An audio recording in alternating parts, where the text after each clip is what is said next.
Hey everyone, it's me Mariyam. September 30, 2024 എൻ്റെ ജീവിതം തന്നെ മാറ്റിമറിച്ച ഒരു തീയതി. ഒരിക്കലും പ്രതീക്ഷിക്കാത്ത ഒരു ആക്സിഡൻറ്റ്.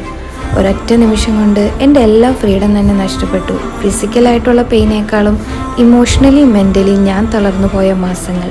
8 സർജറി കഴിഞ്ഞു. 8 പ്രാവശ്യവും കത്തി വയ്ക്കുമ്പോൾ എനിക്കൊരു പ്രതീക്ഷയായിരുന്നു, ഇതോടെ എല്ലാം ശരിയാവുന്നു. പക്ഷെ എന്നെ കാത്ത് ഇനിയുമുണ്ട് സർജറികൾ. ഒരു വശത്തേക്ക് തിരിഞ്ഞു കിടക്കണം എന്നൊക്കെ ആഗ്രഹിച്ചിരുന്ന നിമിഷങ്ങളുണ്ടായിരുന്നു. പക്ഷെ ഞാൻ ഇതിനൊന്നും എന്നെ വിട്ടുകൊടുത്തില്ല. എത്ര വേദന സഹിച്ചാലും എനിക്ക് തിരിച്ചു വരണം എന്ന് ഞാൻ മനസ്സിലുറപ്പിച്ചിരുന്നു. ഇത്രയും നാളത്തെ പ്രയത്നം കൊണ്ട് വേദനയിലാണെങ്കിലും ഞാൻ പതുക്കെ തിരിച്ചു വരാൻ തുടങ്ങി.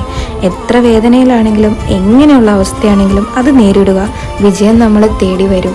പിന്നെ എൻ്റെ ഈ റിക്കവറി ജേണി വീഡിയോസൊക്കെ നിങ്ങൾക്ക് ഇഷ്ടപ്പെടുന്നുണ്ടെങ്കിൽ ലൈക്കും കമൻറ്റും ചെയ്ത് എന്നെ ഒന്ന് സപ്പോർട്ട് ചെയ്തോളൂ. അപ്പോൾ പിന്നീട് ഒരു ദിവസം നമുക്ക് പുതിയ വിശേഷങ്ങളുമായിട്ട് കാണാം.